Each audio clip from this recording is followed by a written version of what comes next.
Vamos hoy a continuar con lo que empezamos hace días. ¿A qué debo morir para ser la doncella elegida, para ser la reina? Porque como iglesia tenemos un llamado a estar en las bodas del Cordero. Pero ¿a qué tengo que morir? ¿A qué tengo que menguar para estar en esa boda del Cordero? ¿Qué tengo que hacer para estar allí?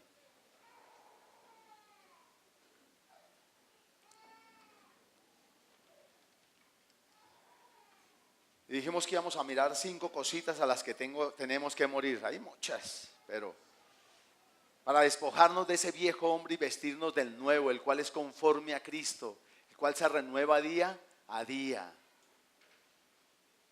Y hablamos acerca de la rebeldía. Y luego estuvimos hablando acerca de la mentira. Y el domingo pasado hicimos un pequeño break hablando acerca del umbral y de pasar el umbral y de la sangre puesta en los postes y en los dinteles de las puertas, ¿verdad? Y todo lo que implicaba hacer eso y recibir al Señor de esa manera. Pero hoy vamos a estar mirando acerca de la falta de perdón. Y usted dirá, pastor, otra vez sobre eso. Ahí vamos a hablar sobre eso, pero la idea es que Dios nos muestre como otro ángulo, otro tópico, ¿sí? Las cosas cuando se ven desde un ángulo se ven de una manera, pero cuando uno lo ve desde otro ángulo, ve otra perspectiva y es lo que Dios desea que miremos en esta mañana. Hemos visto todo lo que impide la falta de perdón. La falta de perdón impide la sanidad, la falta de perdón trae pobreza, la falta de perdón trae prisión, la falta de perdón y estorba mi oración, la falta de perdón impide que Dios me restituya todo lo que era mío y que a causa del pecado me fue quitado. Y hay restitución y vemos el ejemplo en Job, que Job cuando perdonó a sus amigos y hubo orado por ellos, dice que fue restaurado en todo, y fue su postrer estado mejor que el primero. Y Dios desea hacer eso, ¿verdad? Y todo eso lo hemos visto y lo conocemos. Ya hasta podemos dar cartillas sobre eso, ¿verdad? Y hemos sido confrontados de una y de otra manera. Dios nos ha hablado de muchas maneras. Pero hoy vamos a mirar algo más que Dios nos quiere enseñar y continuar ahondando en esto de la falta de perdón. Voy a leerles algunas cosas que encontré. La falta de perdón es clasificado en los libros médicos como una enfermedad que crea un estado de ansiedad crónica y retrasa la recuperación del paciente y lo lleva aún a la muerte. La falta de perdón afecta la salud y causa dolor crónico en la espalda, pérdida de memoria, aumento de la presión arterial, molestias cardíacas, jaquecas, insomnio, neurosis y además provoca úlceras y colon irritable, etc. El doctor Steven Standiford, no sé si pronuncia así, pero Steven sí, decía en un estudio que hizo al respecto, dice, negarse a perdonar hace que la gente siga enferma y los mantiene de esa manera. No le estoy leyendo apóstoles ni cosa por el estilo, le estoy leyendo lo que dicen revistas médicas. La falta de perdón a nivel mundial ha saqueado el mundo entero. Es la causa de guerras, de asesinatos, de venganzas, de divorcios, etc. Una de las novelas famosísimas habla de eso. ¿Recuerdan cuál es? Romeo y Julieta. Correcto. Fue la enemistad entre dos familias que no se podían ver, eran los Capuletos y los ¿qué? Y los Montesco. Agarrados de la mecha, enemistados por X, Y o Z motivo, porque sí o porque no, allí estaban dispuestos a todo, pero menos a hacer la paz, menos a reconciliarse, menos a perdonar y a otorgar el perdón. Y resulta que el destino les jugó una mala pasada y Romeo se enamora de Julieta y Julieta se enamora de Romeo. ¿Y en qué termina esta obra literaria? ¿Termina en qué? ¿En la muerte de quién? de los enamorados. Pero Dios me llevaba a mirar algo mucho más allá. Es como matar el amor. El odio puede ser tan grande que puede llegar a matar el amor en su vida, en su familia, en la sociedad. El odio puede llegar a tanto que ha provocado guerras. Por odio, muchas veces se hace brujería a otras personas. Y se apela a cosas ocultas con tal de dañar al otro, al que aborrezco, al que no quiero perdonar. Y esas familias ni siquiera se dieron ante el amor de sus hijos. Ni siquiera pudieron ceder. Decidieron que tenían y prefirieron la muerte de sus hijos y termina ¿en una qué? En una tragedia. No fue como el final amoroso de las telenovelas, que se casaron, comieron perdices y fueron felices. Aquí no.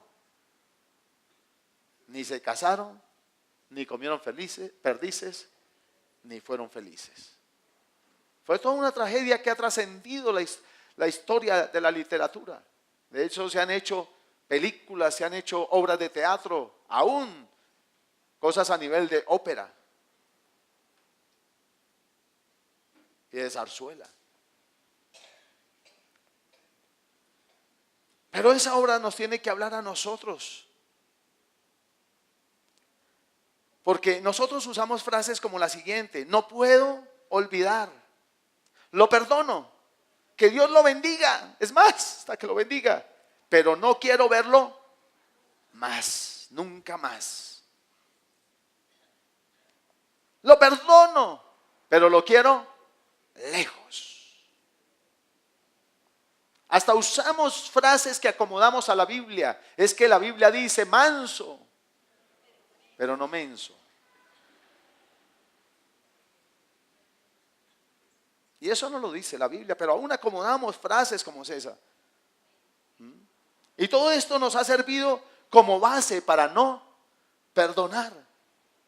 Pero déjeme decirle que no es ni nuestra viveza criolla, ni nuestros argumentos los que pueden servirnos como base o fundamento para nuestro diario vivir, ni tampoco como fundamento para que se desarrolle una sociedad o una familia. Nosotros tenemos que entender que la base y el fundamento para nuestro diario vivir y para el desarrollo en familia y en sociedad tiene que ser la palabra de Dios. Tiene que ser la palabra de Dios. Y Dios me llevaba aquí a mirar lo que nos llevó a hacer el domingo, decirle: Señor, yo aplico tu sangre a los postes de la puerta de mi corazón y a los dintel de la puerta de mi corazón, y te abro la puerta para que tú entres. Y hablamos todo lo que eso significó en la época de Israel en Egipto, y que era recibir a ese rey como el rey, como él no pasó por un lado, que habían dos palabras que significan pasar. Una es pasar por un lado y la otra es entrar. Y que él efectivamente entró a la casa de los egipcios, de los judíos. ¿Para hacer qué? Para ser el Señor de esa casa. Ellos lo estaban, al abrirle la puerta, lo estaban aceptando ser súbditos de él. Y al aceptarlo como súbdito, están aceptando sus principios, sus estatutos como una norma. Meditando sobre esto, Dios me llevaba a ver cosas bien especiales. Y una es que allí en Éxodo les decía que no podían pasar el cerco, pero hacia allá vamos a ir más adelante, no me quiero anticipar. Pero él les decía: no pueden salir de la casa se volvió un límite. O sea, cuando nosotros aceptamos al Señor, aceptamos unos límites, ¿verdad? Que no podemos traspasar.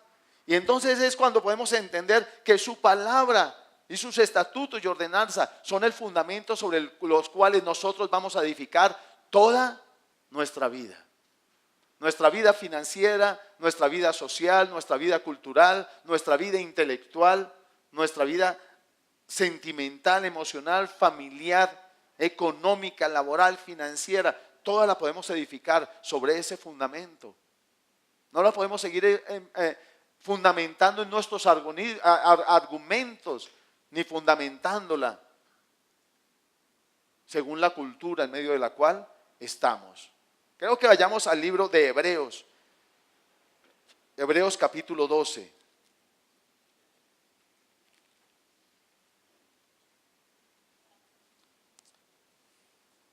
Versículo 14 al 16.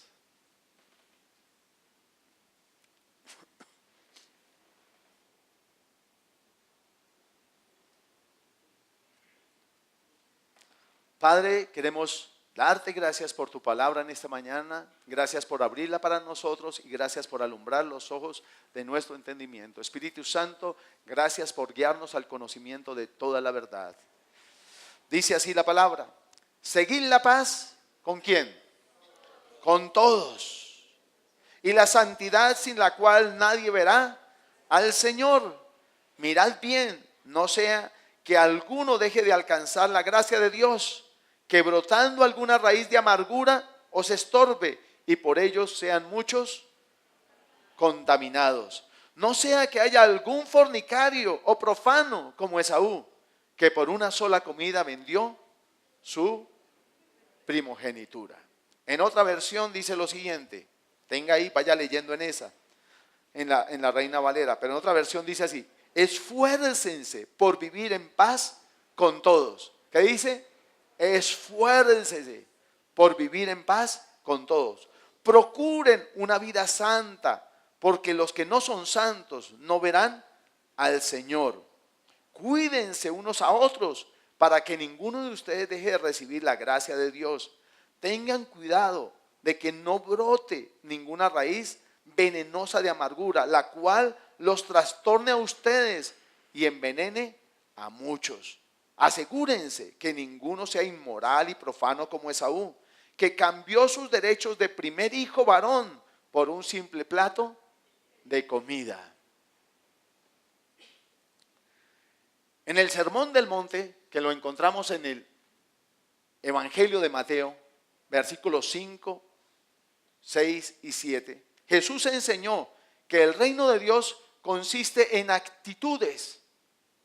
Y las actitudes son algo que revela el corazón y el verdadero ego que hay en cada uno de nosotros. Todo lo que está allí hablando es actitudes. No lo vamos a leer hoy, pero todo habla acerca de actitudes. Pero sí vamos a leer algunas cositas que hay allí. A lo largo de estos capítulos, Jesús enseña maneras de reaccionar en varias situaciones. Frente al divorcio, frente a la ira, etcétera. Frente al que me pide, frente a muchas cosas, Dios habló y enseñó cómo reaccionar. ¿Cuál es nuestra reacción frente a estas actitudes? Donde cada una de esas situaciones es ocasión para la amargura. Si nuestro corazón no está bien, eso va a dar lugar ¿a la qué? A la amargura. Y esto va a pasar si mi corazón no está establecido sobre la cultura del perdón. Amén. Si mi corazón no está establecido sobre eso, entonces voy a caer en amargura y en falta de perdón. Voy a caer en falta de perdón.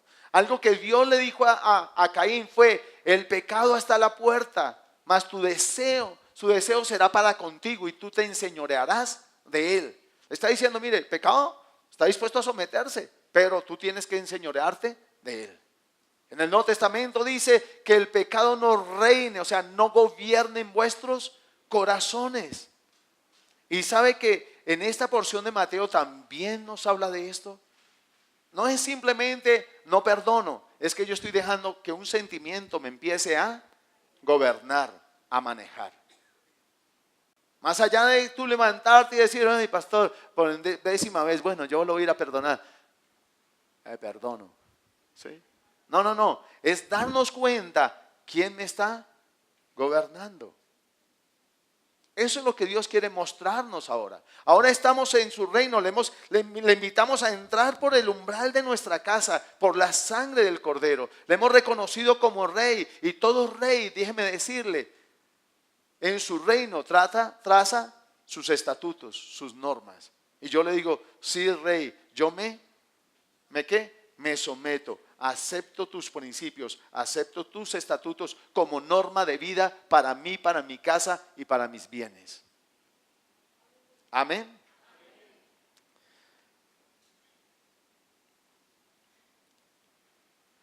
El control ejercido por algo o por alguien puede causar amargura. ¿Sí? Miremos ejemplos en la palabra. Saúl fue controlado ¿por qué? Por sus celos a David, ¿cierto? Estuvo gobernado por el enojo, se llenó de enojo hacia David y procuró matarlo.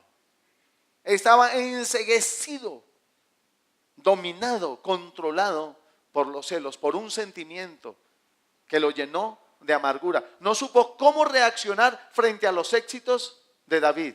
No supo cómo reaccionar frente a los vivas que le daban a David. Porque la gente decía, Saúl mató a sus miles, David a sus 10,000. Y él decía, yo tan poquitos dientes, ¿por qué le dan más a él?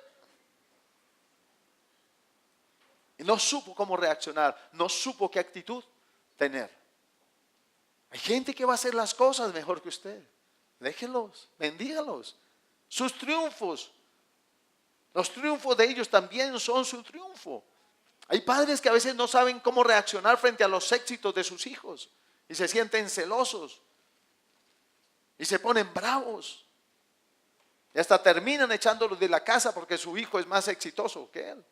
Hombre, los logros de su hijo son sus logros. David finalmente no peleaba para él mismo. David peleaba ¿para quién? Para Saúl. Los éxitos de David eran los éxitos ¿de quién? De Saúl, pero él no supo manejar la fama de David. No supo manejar el buen nombre que estaba adquiriendo David. ¿Y terminó qué? Llenándose de amargura, de ira y siendo dominado, controlado por eso. Y terminó tratando de matarlo y llegó a matar a los sacerdotes de toda una ciudad.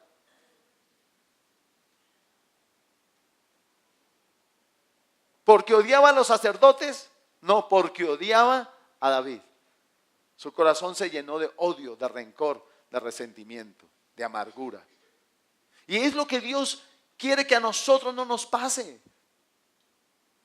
Es lo que Dios quiere, que nosotros guardemos nuestro corazón porque de él mana la vida. En vez de estarse llenando del amor de Dios, él se llenó de la ira, del enojo, de la envidia, de los celos. Y eso no proviene de Dios, eso es del maligno.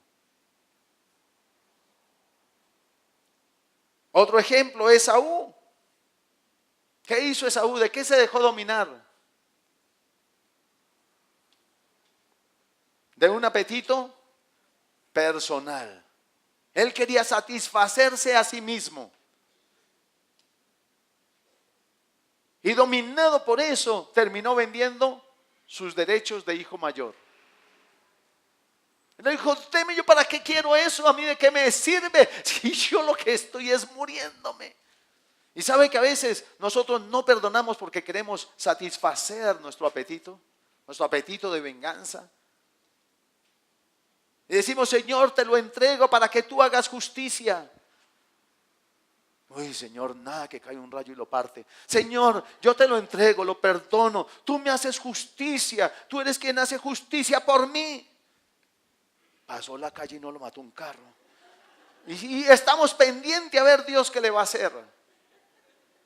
¿Verdad?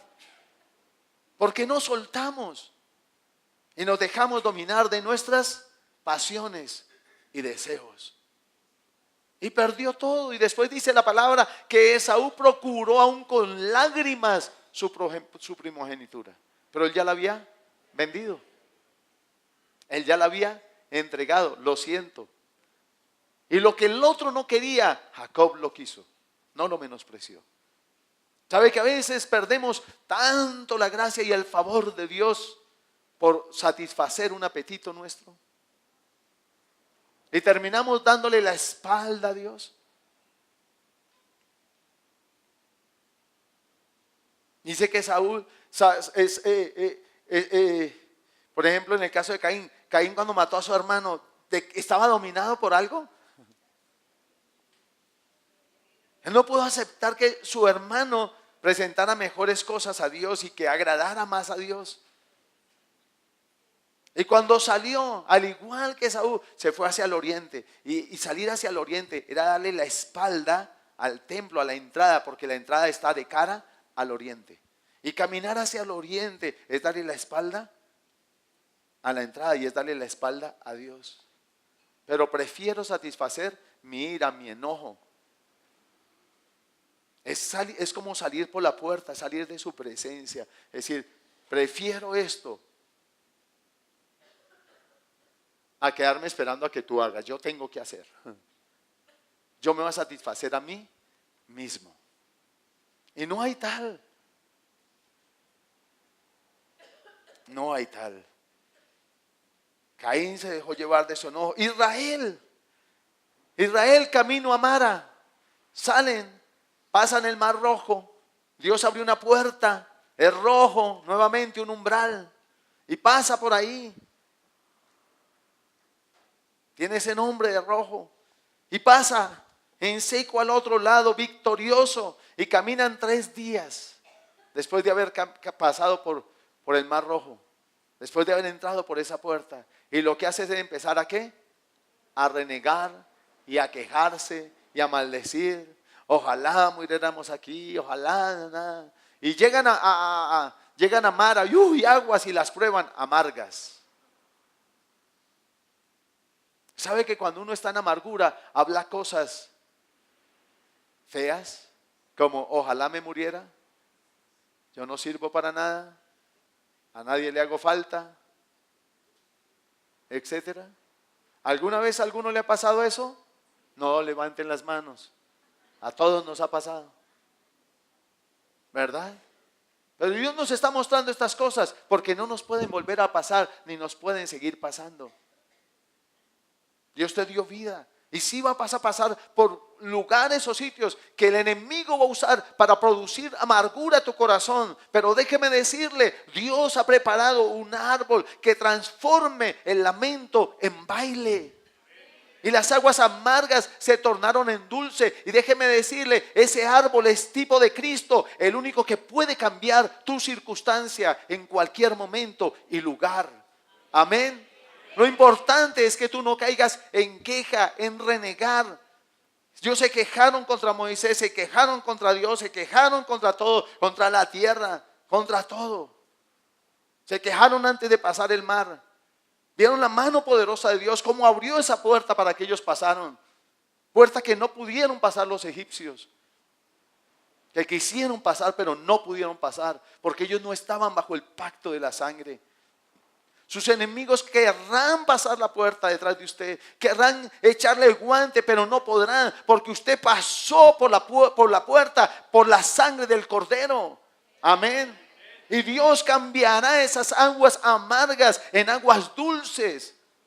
Dios las transformará para ti porque te ama, porque te quiere, porque cuando tú pasaste esa puerta, pero también cuando Él pasó esa puerta y tú le aceptaste en tu vida, Él determinó ser tu Salvador y no solo tu Salvador, tu Rey, tu Señor, tu proveedor. Has venido a estar bajo sus alas, has venido a estar bajo su refugio y ahora estás dentro de su cerco de bendición y de protección y de bendición, de provisión, protección y bendición. Estás dentro de ese cerco. Pueden caer 1000 a tu lado y 10,000 a tu diestra. A ti no llega mal alguno, ni plaga toca su morada, porque tú estás ahora habitando bajo sus alas, bajo su sombra. Amén. Pero el enemigo va a querer que tú rompas el cerco, que tú lo dañes, cuando te lleva a renegar. Listo, hay amargura, pero hay el Dios que todo lo transforma para bien y hace que toda mi vida obre para bien. Amén. Y es en Él que tiene que poner la mirada, no en las aguas amargas, no en 3 días sin beber. Es en Él, Señor, tú me sacaste, tú me trajiste, me pasaste victorioso por ese umbral, por esa puerta, y ahora estoy aquí, Señor. Pero tú no me trajiste aquí a perecer, tú me trajiste aquí para vivir, tú me trajiste aquí para hacerme fructificar, tú me trajiste aquí para prosperarme y mostrar en mí tu gloria, tu poder, tu amor, tu misericordia y tu bondad. Amén, déle ese aplauso a Él. Aleluya.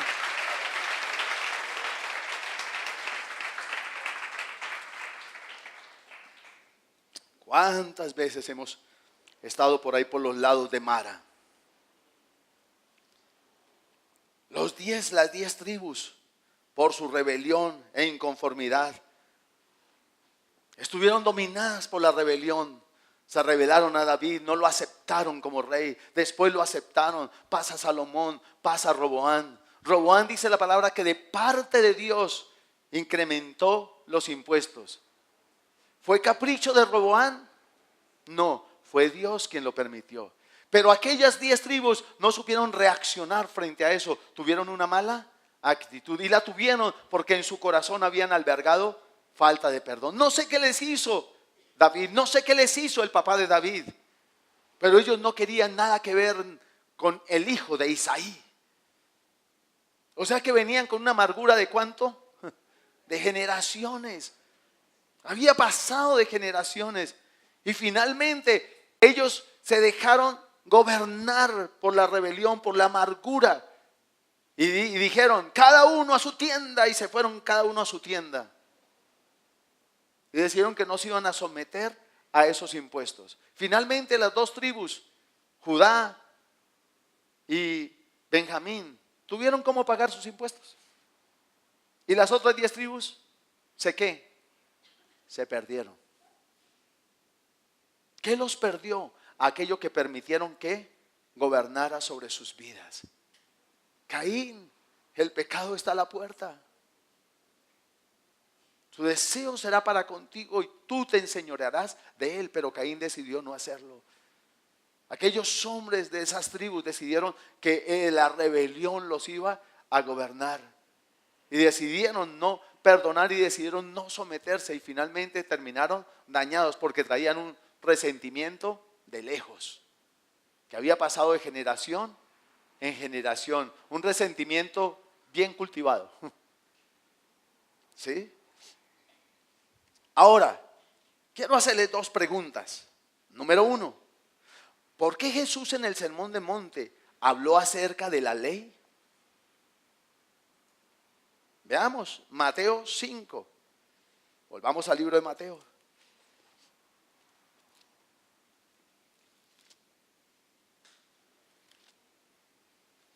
¿Por qué Jesús en el Sermón del Monte habló acerca de la ley? Mateo 5, versículo 17 al 20. Jesús y la ley y la luz. ¿Ya lo tenemos? Dice, no penséis que he venido para abrogar la ley o los profetas. No he venido para abrogar, sino para cumplir. Porque de cierto os digo que hasta que pasen el cielo y la tierra, ni una jota ni una tilde pasará de la ley hasta que todo se haya cumplido. De manera que cualquiera que quebrante uno de estos mandamientos muy pequeños y así enseña a los hombres, dice, muy pequeño será llamado en el reino de los cielos. Mas cualquiera que los haga y los enseñe, este será llamado grande en el reino de los cielos. Porque os digo que si vuestra justicia no fuere mayor que la de los escribas y fariseos, no entraréis en el reino de los cielos. ¿Verdad? Ahora, es Jesús. Vino a abrir una puerta para nosotros. Él mismo dijo, yo soy la puerta. Yo soy la puerta. ¿Verdad? Cuando Dios sacó a los israelitas de Egipto, no solo les dijo que aplicaran la sangre en los postes y en el dintel de las puertas, sino también les dijo que no salieran de las puertas de sus casas. Éxodo 12, 22.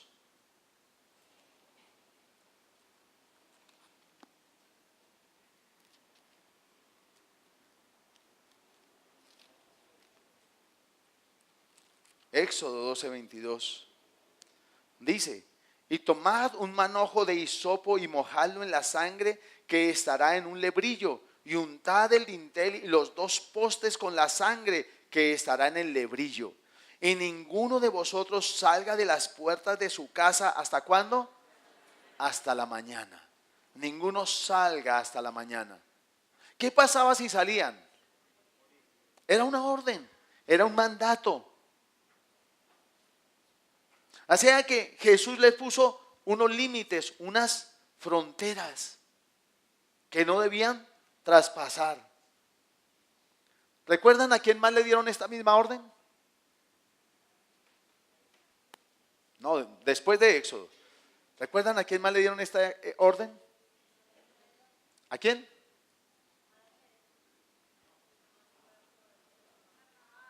¿A quién? A Rahab. A Rahab la ramera le dieron esta misma orden. Josué, capítulo 2, versículo 18 y 19. Dice aquí que cuando nosotros entremos en la tierra, tú atarás este cordón de grana a la ventana. Ese cordón tipificaba ¿qué? La sangre. Tú atarás este cordón a la ventana, por la cual nos descargaste, y reunirás en tu casa a tu padre, a tu madre, a tus hermanos y a toda la familia de tu padre. Cualquiera que saliere fuera de las puertas de tu casa, su sangre será sobre su cabeza y nosotros sin culpa. O sea, nuevamente le dice, listo, tú vas a estar bajo esa protección, pero no puedes salir de ahí. O sea, cuando tú y yo pasamos por esa puerta que es Cristo, cuando tú y yo le abrimos la puerta al Señor y le decimos, Señor, entra, no solo acepto tu perdón, sino entra en mi vida. Hoy aplico la sangre en los postes de mi corazón, entra. Yo le estoy diciendo, yo acepto los límites que tú me pongas. ¿Sí? Yo acepto esos límites. Ahora, ¿cuáles son esos límites? Si para estas personas, esa frontera de su casa eran los límites de protección, provisión y bendición. Siguiente pregunta, ¿cuáles son esos límites y fronteras para nosotros? Entonces, esos límites y fronteras son su palabra, sus mandatos, principios, ordenanzas, sus consejos, etcétera. La palabra, es nuestros límites y fronteras. Vayamos a Juan 5, 24.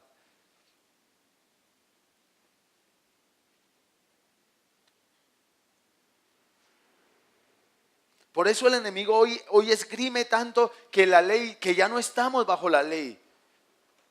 Sí, por la ley nadie es salvo y nadie se va a salvar. Y ya no estamos bajo la ley en el sentido de que no nos puede condenar porque hemos sido justificados. En ese sentido ya no estamos bajo la ley, no estamos bajo condenación, porque ahora yo estoy en Cristo y para el que está en Cristo no hay ninguna ¿qué? Condenación. ¿Y tú estás en quién? En Cristo. Y si tú estás en Cristo, para ti no hay ninguna condenación. No hay ninguna condenación. Tú has sido hecho justicia de Dios en Cristo Jesús. Tú ahora eres justo y eres santo por esa obra de Cristo en la cruz. Él fue y pagó, su sangre fue el pago por tu libertad. Amén. Juan 5, versículo 24 dice lo siguiente. Juan 5, versículo 24.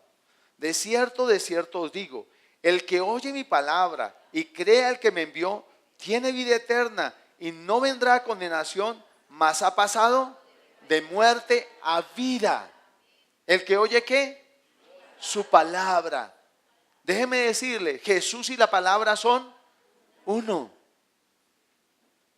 Y si yo lo recibo a Él, estoy recibiendo la palabra. Pero dice que ha pasado de muerte a vida. Ha pasado. He pasado por esa puerta que es Cristo. La palabra dice que entraremos y saldremos y hallaremos. Yo he pasado fuera de esa puerta. Yo estaba muerto en el reino de las tinieblas, pero dice la palabra que he sido pasado del reino de las tinieblas al reino de su Hijo amado. Y cada reino tiene unas normas, unos estatutos, unos principios. Si nosotros leemos el Sermón del Monte va mucho más allá. En la ley decía, no adulterarás. Y en el Sermón del Monte el Señor, ¿qué decía? Si miras a una mujer para codiciarla, de cierto te digo que ya adulteraste con ella. O sea, él va a las intenciones de mi corazón, a mis motivaciones, más allá de mis acciones, antes de mis acciones. Porque mis motivaciones son las que me llevan a mis acciones. Entonces él dice, mire, cuide sus motivaciones. Cuide sus motivaciones. Porque si no cuida sus motivaciones, lo va a llevar a malas acciones. Y esas malas acciones lo van a sacar de ese cerco de protección. La Biblia dice que a cualquiera que aportilla la cerca, que daña la cerca, le morderá la serpiente. Y el enemigo anhela que tú y yo dañemos el cerco. No se deje, no se deje. Páguele con la misma moneda. ¿Ha escuchado alguna vez eso? ¿Le han dado alguna vez ese consejo?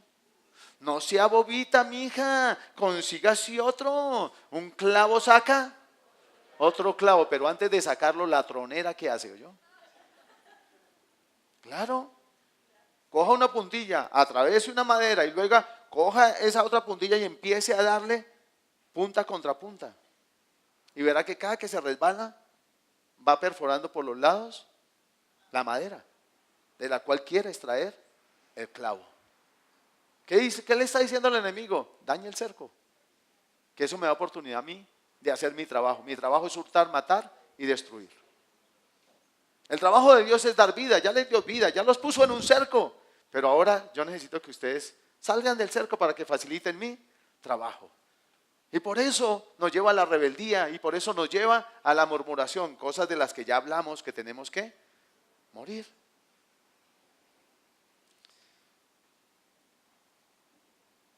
Vayamos a Juan capítulo 15 para que entendamos más acerca de que es su palabra ese cerco.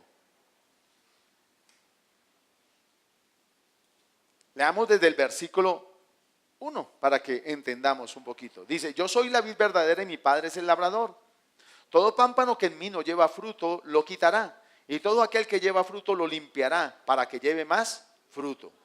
Ya vosotros estáis limpios por la palabra que yo os he hablado, por la obra de Cristo. Y su palabra y su poder, ya estamos limpios. Dice, permaneced en mí y yo en vosotros. Como el pámpano no puede llevar fruto por sí mismo, si no permanece en la vid, así tampoco vosotros si no permanecéis en mí. Yo soy la vid, vosotros los pámpanos. El que permanece en mí y yo en él, este lleva mucho fruto, porque separados de mí nada podéis hacer. Ahora, ¿cómo hago yo para permanecer en él? Cuando yo permanezco en su palabra. Miremos. Dice, el que en mí no permanece será echado fuera como pámpano y se secará, y lo recogen y lo echan en el fuego y arde, y arde. Dice, si permanecéis en mí y mis palabras, ¿qué? Permanecen en vosotros, pedid lo que queréis y os será hecho. Mire la tremenda promesa que hay allí. Pero para que esa promesa sea mía, yo tengo que permanecer en él y sus palabras permanecer en mí. En esto es glorificado mi Padre, en que llevéis mucho fruto y seáis así mis discípulos. Como el Padre me ama, me ha amado, así también yo os he amado. Permaneced en mi amor. Si guardáis mis mandamientos, permaneceréis en mi amor, así como yo he guardado los mandamientos de mi Padre y permanezco en su amor. Dice, ustedes dicen que me aman, pero si me aman, permanezcan en mis palabras y guárdenlas. Si guardan mis palabras, ustedes permanecen en mi amor. Total, si yo decido que no perdono por todas las frases que leímos y entonces tomo como fundamento todo eso, ¿yo estoy permaneciendo en su amor? No. Y si no estoy permaneciendo en su amor, entonces tampoco estoy permaneciendo en su palabra. ¿Verdad? Porque él me dice que el cumplimiento de toda la ley es amarlo a él y amar al prójimo. Y no puedo amarlo a él sin amar a mi prójimo. ¿Sí? Entonces esta verdad de que yo te amo, Señor, yo te amo, yo te amo. Ora por Pepe. Señor, yo sí te amo, Señor, pero ¿cuál Pepe? Satanás te reprendo. Señor, te amo, te bendigo. Ve y abraza a Pepe. Y entonces mi plano cartesiano está así: amo a Dios, pero aborrezco a Pepe. En el plano cartesiano me enseñan que más por menos siempre dará menos. O sea que esta verdad de aquí revela que esto aquí es una mentira. Entonces mi plano cartesiano se vuelve en esta posición. ¿Sí? Entonces no estoy permaneciendo en Él. Y no estoy permaneciendo en su palabra y por ende en su amor. Porque Él es amor. Él y la palabra es uno, pero Él y el amor también. Porque Él es amor. Y Él es la verdad. Y Él es la vida. Entonces, ahora yo me estoy preparando. Soy una doncella hermosa y me estoy preparando para ir a las bodas del Cordero. Y parte de esa novia es Pepe. ¿Qué hago con Pepe? Que es parte de esa novia. ¿Cómo le hago? Señor, ¿sería bueno amputarnos ese dedo? ¿Qué tal si nos amputamos esa uña, Señor? Uno sin uña puede ser buena esposa. Pero el Señor dice: no, es que yo amo esa uña que se llama Pepe. Pero yo no, Señor. Entonces, ¿qué dice? Que todo pámpano que no lleva fruto, Él lo que lo va a cortar y lo va a echar fuera. Yo rogando que Dios eche fuera a Pepe y voy a terminar siendo echado yo. Porque con la medida que mido, voy a ser medido. En cambio, Pepe ya me perdonó. Él ora por mí, me bendice, le clama a Dios que yo tenga misericordia, que Él tenga misericordia de mí y que traiga a mi corazón el perdón. Es más, Pepe un día me pidió perdón y yo le dije: eso no tiene perdón de Dios. Y ahora Pepe está feliz en el cuerpo dando fruto y yo estoy pretendiendo que estoy dando fruto. Mi fruto tiene que ser constante, continuo, permanente. Tiene que ser un fruto que ¿qué? Permanezca. Dice que abundante y que además permanezca. Permanezca. O sea, que lo perdone hoy. Pedro, ¿usted para qué preguntó cuántas veces había que perdonar, hombre? Si hubiera quedado callado. Y dele con Pepe. ¿Y perdone a quién? A Pepe. 7 veces, Señor, que ese es el número perfecto. El Señor le dice: no, 70 veces 7. O sea, dele con Pepe. Sígalo perdonando. ¿Qué me está diciendo Dios? Haz que tu fruto ¿qué? Permanezca. Permanezca. Pepe no ha cambiado, pero tú sí has cambiado. Tú eres nueva criatura. Tú pasaste por el umbral. Yo te di a ti espíritu de poder, de amor y de dominio propio. No te di espíritu de cobardía. Entonces tú lo puedes perdonar. Así que perdona a Pepe. Persiste en perdonar a Pepe. Y es donde tú tienes que decirle: Señor, yo te voy a hacer caso, te amo y te voy a obedecer. Perdona a Pepe. Y lo bendigo y voy a orar por él. Y tú estás guardando ¿qué? Tu corazón. Y no estás permitiendo que algo ajeno a Dios empiece a gobernar tu vida y te saque fuera de ese cerco de bendición, protección. Dice: procuren, esfuércense por estar en paz con todos. No permitan que una raíz de amargura crezca en sus corazones y envenene a los demás. Y aparte de eso, estorbe la gracia de Dios sobre tu vida. ¿Sí? Eso nos saca hasta de congregaciones. Porque Pepe está en esa congregación y no lo quiero ver. ¿Y qué vamos a hacer cuando lleguemos al cielo? Tremendo. Qué tristeza que habiendo degustado de tan grande salvación, un día la menospreciemos. Por satisfacer un deseo mío, por satisfacer algo que dejé enseñorearse sobre mi vida. Recuerde, usted es cabeza, no cola. Ha sido puesto sobre para que nunca más esté debajo. Antes estábamos debajo, gobernados por esas pasiones y deseos bajo las cuales vivíamos en otro tiempo. Pero ahora que estamos en Cristo, vivimos bajo Él, bajo su amor, bajo la vida, bajo la justicia, bajo el perdón, bajo la santidad. Y es lo que tengo que permitir, que se enseñoree de mí. Amén. Amén. Versículo 12.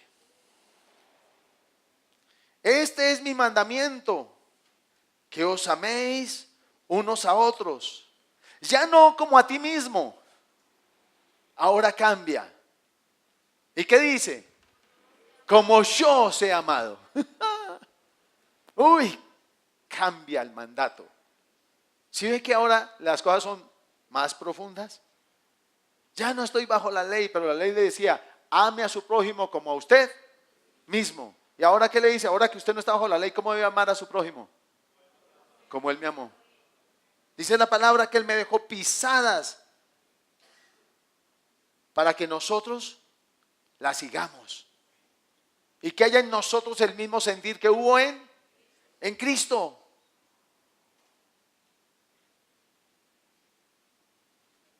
No que hubo en mis antepasados, sino el que hubo en Cristo. Porque ahora mi genealogía viene de Él. Amén. En mí está la simiente de Cristo. En mí el amor de Dios ha sido derramado. Y le repito, Él no nos dio espíritu de cobardía, sino de amor, de poder, de dominio propio. No sea cobarde en frente a dar el paso de perdonar. Dios le dio espíritu de poder, de amor, para amarse a sí mismo como Dios le ha amado y para amar a su prójimo como Dios le ha amado. Dice la palabra, ¿cómo me ama el Señor que dice que Él me ha aportado hasta dónde? Usted dice, te amo de aquí a la luna, hasta la luna te amo. Hasta Marte, hasta la otra galaxia, queriendo descretar a la muchacha. Y si tuviera una escalera, te bajaría una estrella. ¿Ah? Y la muchacha se traga entero el rollo. Bueno, pero eso es harina de otro costal. Pero Dios dice que Él me ha soportado hasta las canas. Me ha soportado. ¿Y me ha soportado con resignación? No. ¿Porque no le queda de otra? No, porque me ama. Por amor me ha soportado hasta las canas. Con paciencia, con determinación, con constancia. Su amor no ha cambiado un ápice. Él es amor y Él dice que en Él no hay mudanza ni sombra de variación. Y si Él es amor, entonces en su amor no hay mudanza ni sombra de variación. Él lo ama igual hoy que lo amó ayer. Y lo seguirá amando por siempre. Y se dolerá cuando a usted lo maltratan. Pero se dolerá más cuando usted decide decir, yo voy a satisfacerme a mí y no a ti, Señor. No lo voy a perdonar y no lo perdono y no lo perdono. Y entonces no deja que el amor de Dios fluya en usted y usted se empieza a secar como pámpano. Dio fruto por un tiempo, pero ya no es permanente el fruto. No espere que Pepe no le vuelva a ofender. O Pepa, cambiemos a todo pobre masculino. Todo masculino. Pepas también, a ver. Siempre habrá un Pepe en su vida. Siempre había una Pepa en su vida. Y Dios los permite. ¿Sabe para qué? Para ver cuál va a ser mi actitud. Para saber qué hay en mi corazón. Porque eso me va a perder. ¿Sí? Y si eso me pierde, qué tristeza. Me satisfice a sí mismo, me satisfice a mí mismo. Me produje satisfacción a mí mismo, pero tristeza al corazón de Dios. Puede que perdonar te cause tronchera. Te llegue a producir retorcijones en el estómago y hasta insomnio. Pero si tú perdonas, después experimentarás tanta paz. Y la gracia de Dios abundará en tu vida. No tendrá estorbo su gracia, la cual se renueva y se derrama abundantemente sobre ti cada día. Usted me dirá, pastor, lo que es nuevo cada mañana es su misericordia, y eso no es gracia. O sea, gracia que está desatada sobre ti. Pero todos esos sentimientos que nosotros afloramos son como un paraguas que nosotros abrimos. Y por más que llueva, no nos mojamos. Y vemos a los demás empapados y, ay, siquiera yo que traje paraguas. Sí, pero ellos se están empapando de esa gracia que está siendo derramada. Y tú, bueno, ahí me está chispeando, porque es cierto que con paraguas también nos mojamos. Y podemos vivir de esa chispeadura, pero no es la plenitud de su gracia que Dios quiere para ti y en la que Dios te quiere ver viviendo y a la que Dios te ha llamado. Amén. Primera de Juan.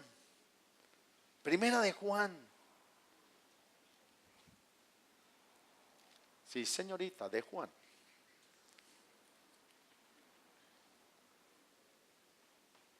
Capítulo 2, versículo 10.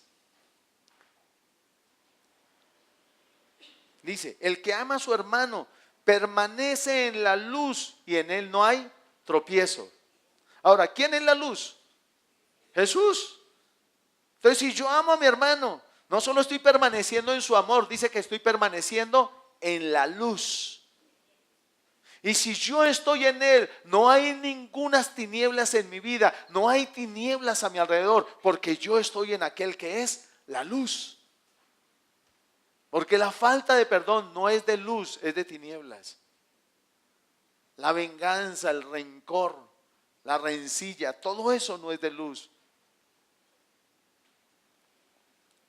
Capítulo 3, versículo 10. Dice, en esto se manifiestan los hijos de Dios y los hijos del diablo. Tremendo, ¿no? ¿En qué se manifiestan? Todo aquel que no hace justicia y que no ama a su hermano, ¿qué? No es de Dios. Entonces, ¿de quién es? El diablo. Y no puede ser que yo esté aquí ahora en su reino y sea el diablo. Porque él dijo que no tenía ninguna comunión la luz con las tinieblas, ni Cristo con Belial, ni el templo de Dios con los demonios. No tienen parte. O sea, eso de que tengo un pie aquí y otro aquí, o sea, el lugar intermedio no existe. O estoy aquí o estoy aquí.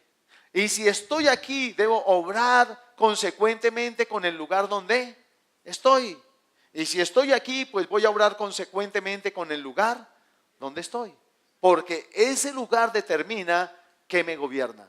Determina las normas bajo las cuales yo vivo.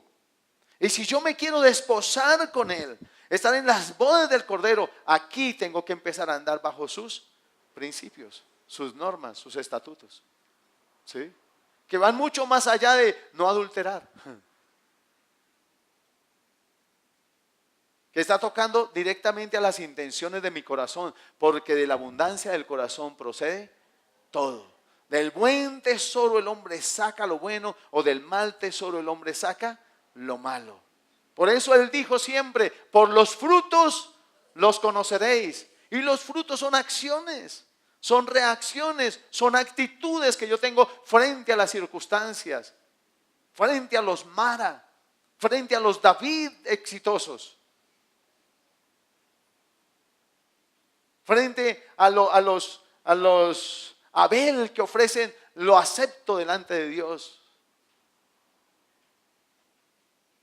¿Cómo reacciono frente a los que Dios pone en eminencia y no soy puesto yo? ¿Cómo reacciono? Dios en todo eso está pesando mi corazón. A mí me impacta que en Éxodo dice que Él le dijo a Moisés que les iba a dar maná del cielo y los iba a probar a ver si guardaban su ley.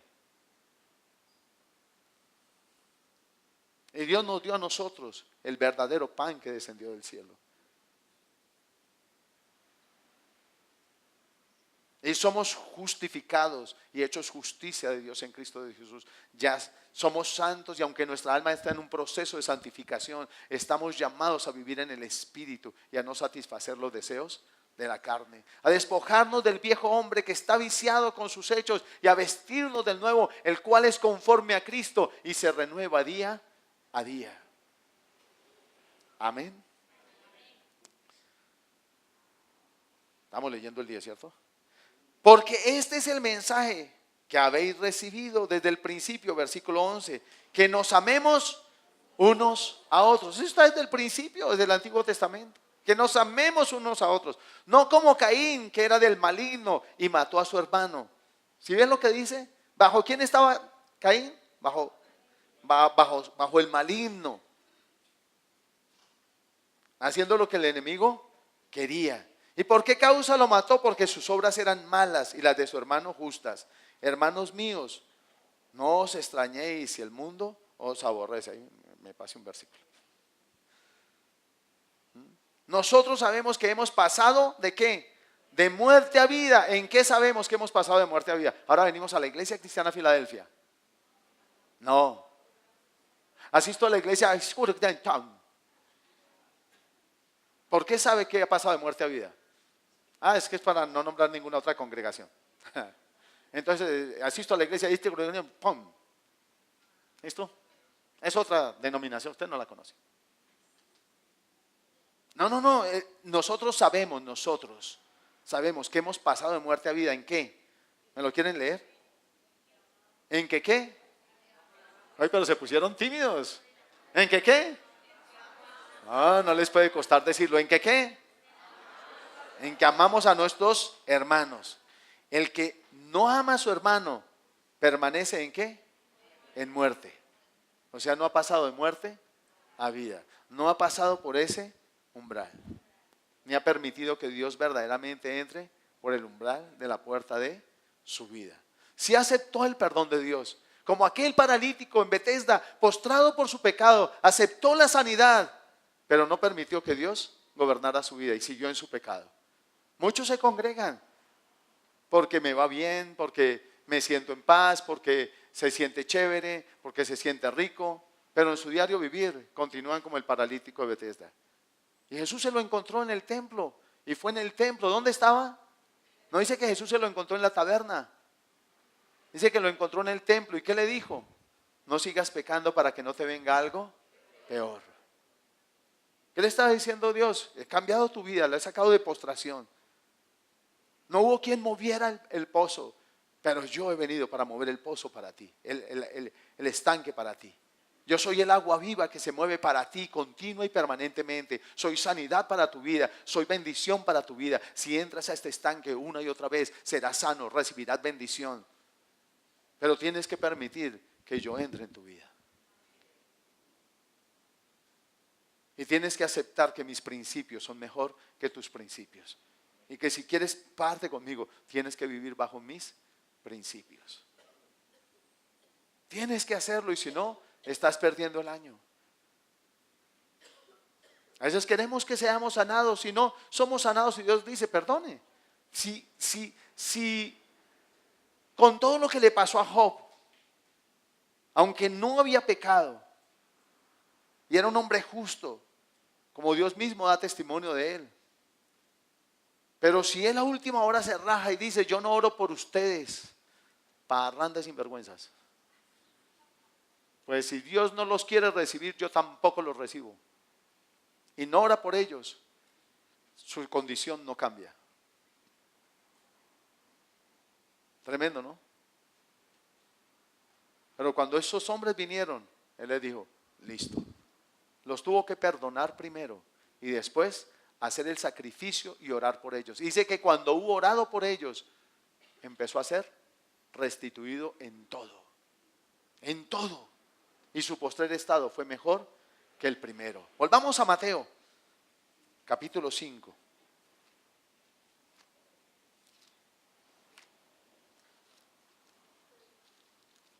Mateo 5, versículo Ya le digo, ya le digo.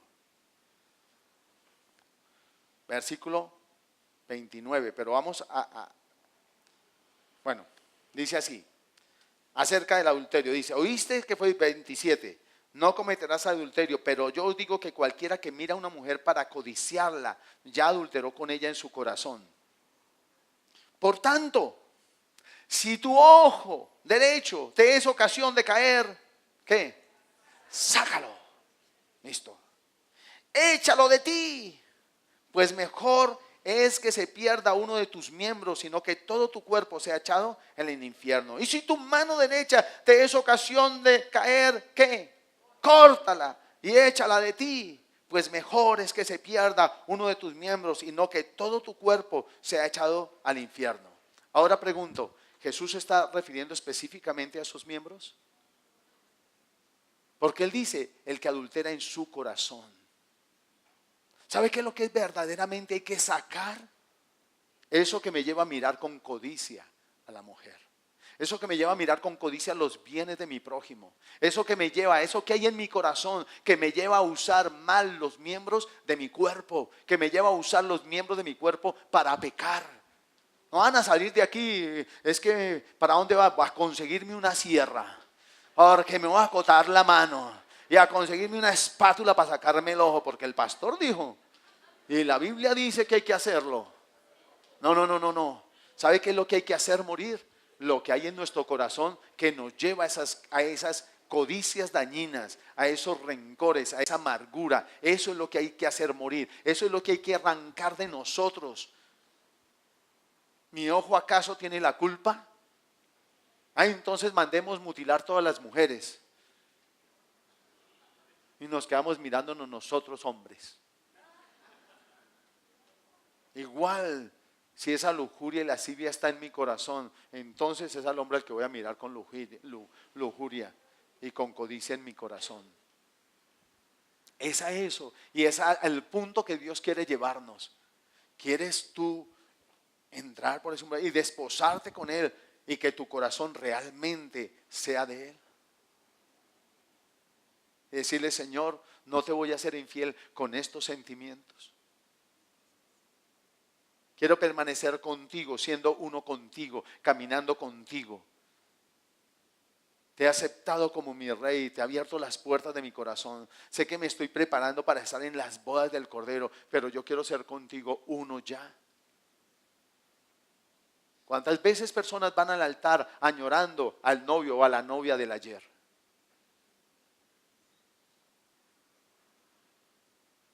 Sí, te acepto, pero aquí debería estar Pepe. Pero él me la hizo.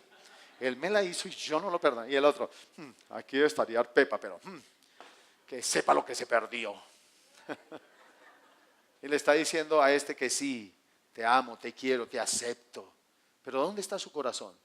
Por eso Jesús decía, este pueblo de labios me honra, pero su corazón está lejos de mí. Por eso al Señor le retenía la alabanza. Decía que Él se tapaba los oídos y que estaba cansado de las salmonías y de los cantos. Porque eso es de instrumentos, es de manos, es de eso. Pero el corazón estaba lejos. ¿Dónde está nuestro corazón? Porque Dios quiere tu corazón. Él dice, en todas las cosas que dice, no dice, dame tu talento, hijo mío. ¿Qué dice? Dame tu corazón. Dame tu corazón, dame tu corazón, dame tu corazón, dame todo eso que tú eres y que está en tu corazón, porque de Él es donde emana la vida. Y te aconseja y te dice, y nos aconseja y nos dice, guarda tu corazón sobre toda cosa guardada, sobre las joyas, sobre las perlas, sobre el reloj ese que vale $1.000.000, por encima de eso, guarda tu corazón, porque de Él emana la vida. No es del reloj. No es del violín ese carísimo que compraste. No es de esas baquetas extrafinas que compraste que te costaron 2 millones de pesos. No es ese el tesoro de tu corazón. No es ese tu tesoro. Guarda sobre toda cosa guardada tu corazón, porque de Él mana la vida. Porque es lo que te va a llevar a permanecer en Él y que no le seas infiel ni siquiera con tu íntimo pensamiento o con tu más mínimo pensamiento. Por eso es que la palabra dice que penetra hasta partir el alma y el espíritu, las coyunturas y los tuétanos, y aún discernir las intenciones del corazón. Dios sabe por qué te acercas a Él. Dios sabe por qué le dices te amo. Pero Él está mirando qué está diciendo tu corazón. No sé si haya alguien a quien tengas que perdonar, pero sí sé que hay sentimientos a los que tú y yo tenemos que morir. Ni siquiera menguar, morir para permanecer en Él. Porque el odio y el amor no se van a tomar de la mano. No se van a tomar de la mano.